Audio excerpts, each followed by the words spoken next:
우리 함께 찬송가 380장 드리도록 하시겠습니다.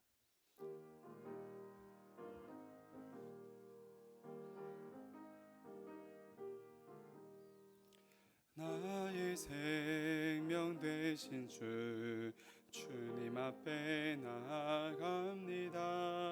주의 흘린 보혈로 정케하사 받아주소서. 날마다 주를 찬송하겠네. 주의 사랑 줄로서 나를 굳게 잡아 매소서. 괴로운 세상 지낼 때 나를 인도하여 주소서.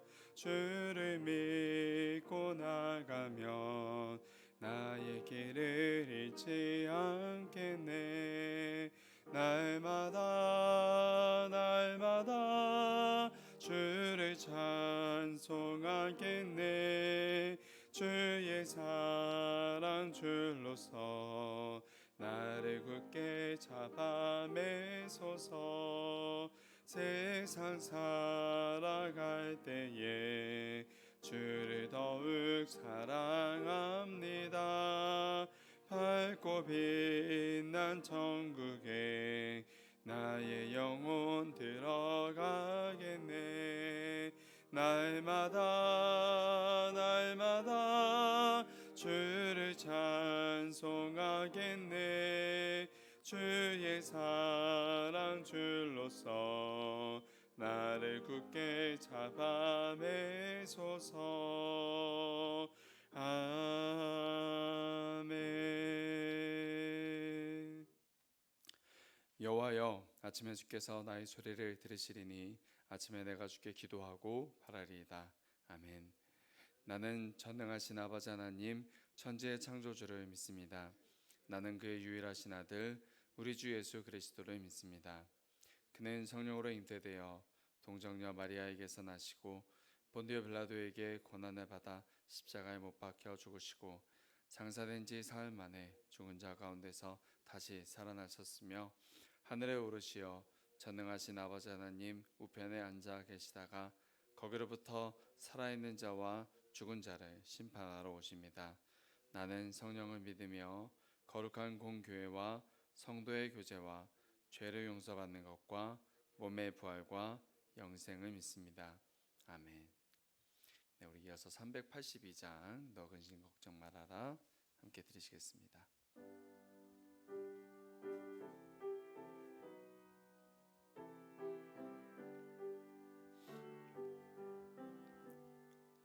너 근심 걱정 말아라. 주 너를 지키리. 주 날개 밑에 거하라. 주 너를 지키리. 주 너를 지키리. 아무 때나 어디서나 주 너를 지키리. 늘 지켜주시리. 어려워 낙심될 때에 주 너를 지키리. 위험한 일을 당할 때 주 너를 지키리. 주 너를 지키리. 아무 때나 어디서나 주 너를 지키리. 늘 지켜주시리. 너 쓸 것 미리 아시고 주 너를 지키리. 구하는 것을 주시며 주 너를 지키리. 주 너를 지키리. 아무 때나 어디 너를 지키리 늘 지켜주시리 어려운 시험 당해도 주 너를 지키리 구주의 품에 거하라 주 너를 지키리 주 너를 지키리 아무 때나 어디서나 주 너를 지키리 늘 지켜주시리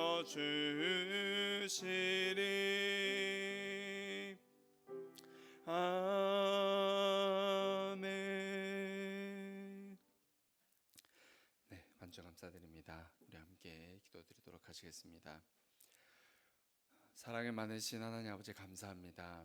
오늘도 우리를 이 자리에 불러 모아주셔서 하나님의 신실하심을 찬송케 하시고 하나님의 얼굴을 배우며 하나님의 말씀을 들을 수 있도록 이 자리에 불러주셔서 감사드립니다.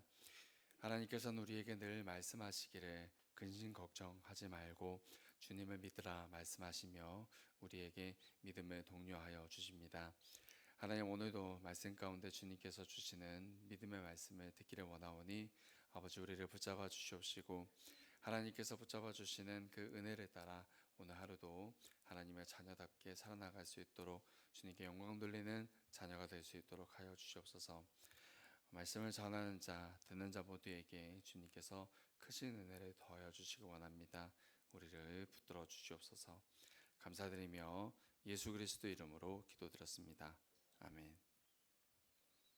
네, 오늘 함께 찾아보실 하나님의 말씀은 사무엘하 2장 말씀입니다. 사무엘하 2장 1절부터 5절까지 함께 봉독하시고 말씀 보도록 하시겠습니다.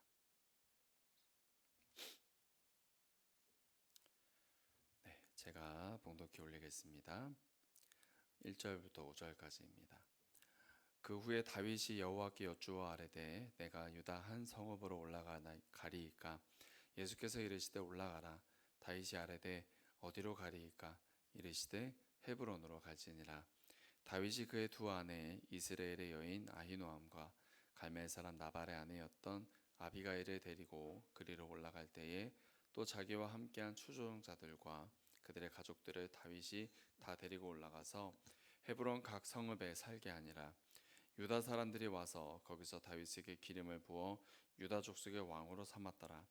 어떤 사람이 다윗에게 말하여 이르되 사울을 장사한 사람은 길르앗 야베스 사람이니이다 하매 다윗이 길르앗 야베스 사람에게 전령을 보내 그들에게 이르되 너희가 너희 주 사울에게 이처럼 은혜를 베풀어 그를 장사하였으니 여호와께 복을 받을지어다. 아멘. 사무엘상하는 사울 왕의 죽음을 기점으로 앞뒤 내용으로 나뉘게 됩니다. 하지만 아시다시피 이 두 책은 원래 한 권이었기 때문에 사울 왕의 죽음을 분기점으로 한다는 것에 어떻게 보면 너무 큰 의미를 부여하지 않아도 괜찮습니다. 한 예로 많은 성경 신학자들은 사무엘상하를 사울의 죽음으로 나누지 않고 사무엘하 4장까지를 사무엘상 전반부 사무엘상으로 보고 그 뒤를 이제 사무엘후로 보기도 합니다. 왜냐하면 1장부터 4장까지 사울 왕은 이미 죽어 있는 상태이긴 하지만 다윗이 온 이스라엘의 왕으로 있지는 않았기 때문입니다. 사무엘하 1장부터 4장은 이스라엘의 왕 위를 두고 다윗과 사울의 아들인 이스보셋의 갈등이 기록되어 있습니다. 즉 사울 왕의 죽음도 사무엘서의 이야기 진행에 중요한 분기점을 가지고 있지만 다윗이 온 이스라엘의 왕이 되어 다스린다는 지점이 더 중요한 분기점으로 보는 이들도 많이 있다는 것입니다. 사울 왕이 전장에서 죽은 후에 이스라엘에는 왕이 없는 공백기가 잠시 있었습니다. 이제 그를 이어서 2대 왕이 세워져야 하는데 사무엘서는 지극히 당연하고 자연스럽게 여호와 하나님께서 지명하셨던 다윗을 부각시키고 있습니다. 그것이 우리들에게도 자연스럽지만 사실 더 자연스러운 것을 따지자면 그 당시의 사람들을 생각해 볼 때에는 전쟁터에 전사했던 사울 집안의 아들들을 봐야지 옳습니다. 즉 당시 이스라엘의 모든 사람들은 다윗이 아니라 사울의 아들인 이스보셋을 비롯한 그의 후손들에게 관심과 기대가 몰려 있었다는 것입니다. 그렇기 때문에 사무엘하 1장부터 4장은 다윗이 이스라엘의 왕으로서 합법하고 적법하다는 것을 증명하는데 집중하고 있고 심혈을 기울이고 있습니다. 즉 다윗이 사심으로 자기의 개인적인 욕심으로 왕권을 탐한 것이 아니라 하나님의 선택에 의해 자격을 갖춘 자임이 계속해서 강조되어 있다는 것입니다. 사울 왕은 후계자를 지명하지 못한 채 죽었습니다. 우리에게는 다윗이 당연한 후계자이지만 전대왕이 후계자를 지명하지 않는 것은 당시로 볼 때에는 큰 환란을 가져오는 그런 일이었습니다. 사울 왕이 죽은 후에 1장 후반부의 기록처럼 많은 이들이 애도가 이어졌습니다. 하지만 이 혼란을 틈타서 탐욕을 불태우는 이들도 많이 있었습니다. 그들은 나라의 안위를 위해서가 아니라 자기의 입지를 위해, 이익을 위해 굉장히 바쁘게 움직이고 있었습니다. 하나님 나라는 세상 나라와 달라야 됐지만 안타깝게도 부패한 인간들은 세상 사람들과 똑같이 왕권을 어떻게 하면 내가 차지할까 욕심을 내었습니다. 그렇게 한쪽에서는 다윗이 하나님의 뜻을 여쭙고 있지만 다른 한쪽에서는 다윗이 왕이 되는 것을 기뻐하지 아니하고 사울의 집안을 중심으로 하는 구 정권의 잔재들이 있었고 다윗은 그들을 정리해야 될 필요성이 있었습니다. 아브넬이라는 이 사람이 중심이 되어서 사울 왕의 아들인 이스보셋을 왕으로 세우는 일이 있었습니다. 사울을 중심으로 유지되었던 통일 왕국이었기 때문에 그가 이런 선택을 하기도 했을 것입니다. 하지만 이 통일 왕국이었던 이 나라가 이제 둘로 나뉘어서 통치를 받습니다. 여기서 다윗의 장점이라고 할까요? 그것이 발휘되기 시작하는데 다윗은 내가 하나님의 기름 부음을 받았으니 당연히 내가 이스라엘의 왕이다 이렇게 말을 하면서 전쟁이라든지 그런 것들을 일으킬 수도 있었지만 다윗은 그렇게 하지 않았습니다. 어떤 이들은 다윗을 비꼬아서 아직은 구 정권이 더 세력이 크기 때문이다라고 말을 하기도 하지만 어떤 이들은 또 다윗이 확신이 부족해서라고도 말하기도 하지만 다윗이 최선을 다해서 하나님의 인도하심을 받아 통일 왕국의 왕권을 취해가는 것을 보게 된다면 오히려 다윗은 하나님을 강하게 신뢰하고 있기 때문에 억지로 자기가 전쟁을 일으켜서 왕이 되려 하지 않고 하나님께서 어떻게 자기를 왕으로 만드실까를 기대하면서 하나님께 자신을 맡겼던 것으로 봐야 할 것입니다. 결국 이스라엘은 잠시 동안 두 왕이 있었고 이 두 왕을 중심으로 이 두 세력이 내란을 겪는 그런 어려움을 겪었습니다. 나중에는 두 번의 살인 사건을 통해서 내란이 종식되고 5장이 되었을 때 이제 다윗이 왕이 되었습니다. 사울 왕의 죽음과 이스라엘의 패배 소식이 잠잠해졌을 때 블레셋의 시글락에 있던 다윗은 이스라엘로 복귀를 하기를 원했습니다. 1절부터 우리가 한번 살펴보겠습니다. 자신을 죽이려 했던 사울 왕이 죽었기 때문에 이스라엘의 국적을 가진 다윗이 본국으로 돌아가는 것은 아무런 문제가 되지 않습니다. 하지만 다윗은 이 부분에도 하나님께 여쭙는 신중함을 보입니다. 다윗은 알고 있었습니다. 자신이 이스라엘로 들어가게 될 때 어떤 파장이 일어날지를 알았던 것 같습니다.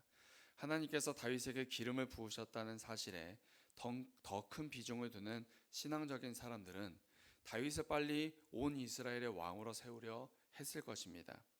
하지만 반대편에서는 이스라엘의 인간 왕이었던 일반 나라의 왕들과 같기를 원했던 자들은 다윗을 견제하고 사울의 아들인 이스보셋을 세우면서 자기들이 권력을 차지하려 했습니다.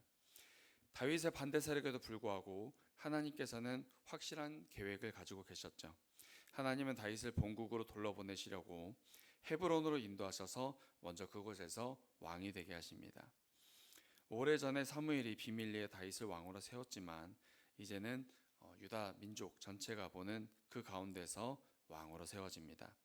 그렇게 다윗은 헤브론에서 이스라엘 전체는 아니지만 유다의 왕으로 7년을 보내게 됩니다. 그리고 7년 동안 사울의 잔존 세력들과 내란을 일으키게 되고 그들의 내란을 치르게 됩니다. 우리는 하나님의 계획과 실행이 순탄함에 가까운 형통이 아니라 하나님의 귀를 기울이는 자들의 기도와 노동이 포함되어 있는 치열한 어떤 형통이다라고도 우리는 생각할 수 있습니다. 당연히 다윗이 기름 부음을 받았기 때문에 자연스럽게 왕이 되어야 될 것 같지만 그 길도 쉽지 않았다는 것입니다. 4절부터 7절에 보시면 사울 왕은 죽었지만 구 정권의 잔재가 아직 건재하다는 것을 보게 됩니다. 다윗은 사울 집안과 다투기보다 사울 왕을 중심으로 형성되어 있는 부족 세력을 최선을 다해서 껴안으려고 하는 모습을 보고 있습니다.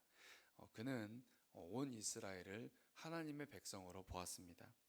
그렇게 다윗은 사울의 시신을 챙겨주는 길르앗 야베스 사람들을 보면서 자신의 원수인 사울 왕을 극진히 모시는 그들을 반란자라는 그런 죄목을 씌울 수도 있었지만 그렇게 하지 않고 그들을 오히려 격려합니다.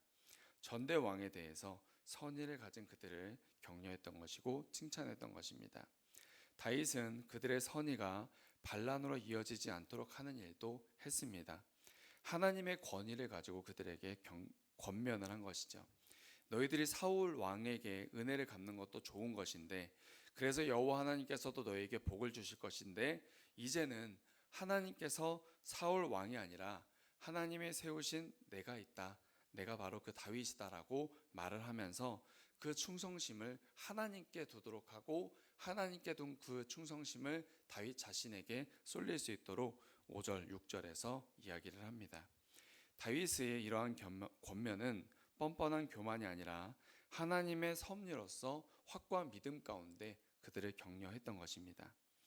하나님께서 왕으로 세우신 사울의 섬김으로 길르앗 야베스 사람들이 복을 받았다면 이제는 하나님께서 또 다른 왕으로 세우신 다윗을 너희들이 섬겨서 복을 받으라는 것입니다. 하나님에 대한 의리를 가지라는 것이죠. 다윗이 그들에게 요구한 것은 다윗 자신에게 대한 충성이 아니라 하나님께 대한 충성을 요구했던 것입니다. 그렇게 다윗은 자신이 받은 하나님의 권위를 이제 다윗 반대자들을 억압하는 데 쓰지 않고 반대자들로 하여금 하나님께 순종하도록 권면하는 데 사용하게 됩니다. 하나님 나라의 왕의 모습으로서 바람직한 모습이 또 이 다윗 가운데 보여집니다. 하지만 이제 8절을 보시게 되면 하나님의 권위를 인정하지 않는 아브넬이라는 한 장군이 등장합니다. 그는 사울 집안에서 큰 비중을 차지했다라고 사무엘상 26장에도 말하고 있습니다. 그는 사울 다음에 권력을 행사하는 사람이었습니다. 아마도 사울 집안 사람들과 이스라엘 사람들은 사울의 후손보다 아브넬의 지시를 더 기다렸을 것입니다. 그렇게 이스라엘의 실제 권력을 쥐고 있었던 아브넬은 사울의 아들인 이스보셋을 왕으로 세웁니다. 그것은 이스라엘의 안정을 위해서가 아니라 이스보셋을 위해서도 아니고 자기 자신을 위해서였습니다. 이스보셋이 통치한 기간은 2년이었다고 기록되어 있습니다. 즉 다윗이 헤브론에서 7년 6개월을 통치했다는 것을 생각할 때 우리는 사울이 죽은 후에 처음 5년 동안은 아브넬이 일종의 군정관으로서 최고 권력을 가지고 이스라엘의 11지파를 다스렸다라는 것을 알 수 있습니다. 자신이 이스라엘을 통치하고 있는 그런 정당성이 약해지자 이스보셋을 어쩔 수 없이 꼭두각시 왕으로 세웠던 것입니다. 아브넬의 이러한 행동은 내일 보시게 될 3장에서 더 잘 드러나게 됩니다. 사무엘하 2장은 이렇게 의도적으로 다윗의 왕위 임명과 이스보셋의 왕위 임명을 비교하고 있습니다. 다윗은 하나님의 택하심에 의해서 온 유다 사람들의 호응으로 왕위에 올랐지만 이스보셋은 아브넬 개인의 결정과 사울 집안의 사사로운 결단으로 왕이 되었다는 것입니다. 이제 다윗은 아브넬이 뒤에 포진되어 있는 이스보셋과 대적할 수밖에 없는 위치가 되었습니다. 이렇게 말씀을 정리해 보면 이 2장 말씀에서는 우리가 사무엘서의 서론에 기록되어 있는 한나의 기도를 한번 생각해 봤으면 좋겠습니다. 다시 한번 말씀드리지만 사무엘상 하는 중심 주제가 하나님의 주권입니다. 사무엘상 2장 6절부터 8절에 보면 이렇게 기록되어 있죠. 여호와는 죽이기도 하시고 살리기도 하시는 절대 주권을 가지신 분이다라는 것입니다. 사무엘서의 모든 역사는 하나님의 주권으로 풀어야지만 제대로 해석할 수가 있습니다. 사무엘은 레위인이 아니지만 제사장이 됐습니다. 엘리에게 주어졌던 영원한 제사장의 권리는 폐지됩니다. 또한 사울이 왕이 되었지만 그의 가문은 왕위를 잇지 못하고 다윗이라는 새로운 가문에서 다음 왕이 계속해서 세워지게 됩니다. 엘리와 사무엘 둘 다 자식들을 엉터리로 키웠습니다. 하지만 사무엘은 무사했고 엘리는 무서운 심판을 받습니다. 인간적으로 볼 때 사울이나 다윗이나 둘 다 죄를 많이 지었습니다. 하지만 다윗은 복을 받고 사울은 저주를 받았습니다. 이 모든 것이 하나님의 주권이 아니고서는 해석되지 않는 것입니다. 그렇게 사무엘서는 여러 가지 너희들이 납득 못하는 그런 상황이 있더라도 하나님에 대한 사랑과 하나님에 대한 신뢰를 말하고 있습니다. 이 점에서 다윗은 좋은 모델이 됩니다. 다윗은 하나님을 절대적으로 신뢰하는 자의 표본이 되죠. 그는 2번이나 사울 왕을 죽일 기회를 얻었습니다. 사람들은 모두 하나님이 주신 기회라고 말했지만 다윗은 하나님을 경외하면서 함부로 결정하지 않았습니다. 다윗의 경외는 이것이었습니다. 자기 자신도 왕의 자격이 없는데 기름 부음을 받았습니다. 그래서 하나님의 뜻에 의탁했던 것처럼 사울도 사람들이 보기에 왕의 자격이 없는 자처럼 보이지만 그래도 하나님이 기름 부음을 받았으니 하나님께 맡기자라는 것이 그의 판단이었습니다. 그는 하나님을 이렇게 신뢰하면서 결국은 모든 것이 선한 열매로 돌아오게 되는 것을 보게 됩니다. 만일 다윗이 그때 사울을 죽였다면 요나단과의 관계나 통일 왕국으로 가는 길, 즉 11지파의 사이에 많은 걸림돌을 만들었을 것입니다. 사무엘하 2장에서도 마찬가지입니다. 다윗은 권위자가 되어서 앞서기보다 하나님의 일하심에 맡기고 하나님의 일하심에 적극적으로 따르는 모습을 보게 됩니다. 이것은 하나님께 모든 것을 맡기면서 무책임하게 행동하는 것이 아니라 지금의 상황이 하나님과의 약속에서 반대에 있지만 아브넬과 이스라엘의 충돌을 힘으로 풀기보다 하나님께서 풀어주실 하나님의 일로 알아서 순종하면서 하나님께 물어가면서 모든 일에 임했던 것입니다. 그래서 동족으로서 이스라엘을 지키는 데 힘썼던 아브넬과 사울의 아들인 이스보셋을 신중하게 대하는 모습을 우리는 또 보게 됩니다. 이런 모습들을 보게 되면 우리는 좀 고민을 하게 되죠. 맞습니다. 저도 이 모습을 보게 되면서 하나님의 뜻을 따르는 것이 정말 무엇인가 고민하게 됩니다. 근데 사무엘 하가 우리에게 던져주는 질문이 또한 던져주는 교훈이 그것인 것 같습니다. 섣불리 판단하지 말고 많이 고민하고 많이 조심하고 많이 간구하라. 하나님의 뜻을 너희가 알 수 없으니 하나님을 신뢰하는 마음으로 더 조심해야 될 것이고 더 고민해야 될 것이고 더 간구하라는 것입니다. 오늘날 한국교회를 보게 되면 고민이 너무 짧은 것을 보게 됩니다. 너무 조심스럽지 않습니다. 하나님께 기도를 더 해야 될 것 같은데 기도가 너무 짧게 하고 자기의 생각에 따라 행동하는 것들을 너무 많이 보게 됩니다. 우리는 하나님의 뜻을 잘 알 수 없는 자이고 하나님을 신뢰하는 것이 어려운 자들이니 하나님께 더욱더 고민하는 자세로 나아가고 더 조심스럽게 하나님의 뜻을 물으면서 나아가야 될 것입니다.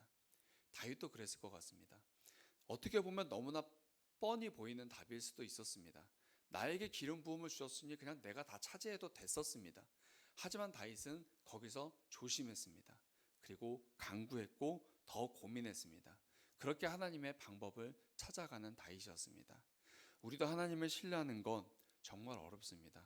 하나님의 뜻 정말 알기 어렵습니다. 그렇게 조심스럽게 하나님의 뜻을 구하시면서 더 신중하게 하나님을 찾아가는 저와 여러분들이 되었으면 좋겠고 그런 한국 교회가 될 수 있도록 또한 우리 교회가 될 수 있도록 함께 기도하는 저와 여러분들이 되기를 바랍니다. 그런 겸손한 하나님께 나아가는 자세, 그 자세를 주님께서 우리에게 갖기를 원하십니다. 함께 기도드리도록 하시겠습니다. 사랑이 많으신 하나님 아버지, 오늘도 우리에게 조심스러움과 또한 더 많은 고민과 더 많은 기도를 가르쳐 주셔서 감사합니다. 하나님, 우리는 성급하여서 하나님께서 우리에게 해주신 몇 가지 약속들을 가지고 하나님의 깊으신 뜻을 생각하지 못한 채 내 뜻이 하나님의 뜻과 같겠지 생각하며 섣불리 움직일 때가 많이 있었습니다. 오늘날 한국 교회가 어려워지는 이유가 무엇입니까? 우리가 더 고민하지 못하고 더 기도하지 아니하고 더 조심하지 않아서 생기는 일들입니다. 하나님 우리에게 인내심을 더해 주시고 주님을 더욱더 신뢰하는 마음을 더해 주셔서 하나님께서 기뻐하시는 그 뜻을 잘 찾아갈 수 있도록 우리에게 지혜를 주실 때까지 우리가 기다리고 나아갈 수 있도록 주여 도와주시옵소서. 하나님께서 우리에게 원하시는 그 인내와 그 겸손을 우리가 배우길 원합니다. 감사드리며 예수 그리스도 이름으로 기도드렸습니다. 아멘. 하늘에 계신 우리 아버지, 아버지의 이름을 거룩하게 하시며 아버지의 나라가 오게 하시며 아버지의 뜻이 하늘에서와 같이 땅에서도 이루어지게 하소서. 오늘 우리에게 일용할 양식을 주시고 우리가 우리에게 잘못한 사람을 용서해 준 것 같이 우리 죄를 용서해 주시고 우리를 시험에 빠지지 않게 하시고 악에서 구하소서. 나라와 권능과 영광이 영원히 아버지의 것입니다. 아멘.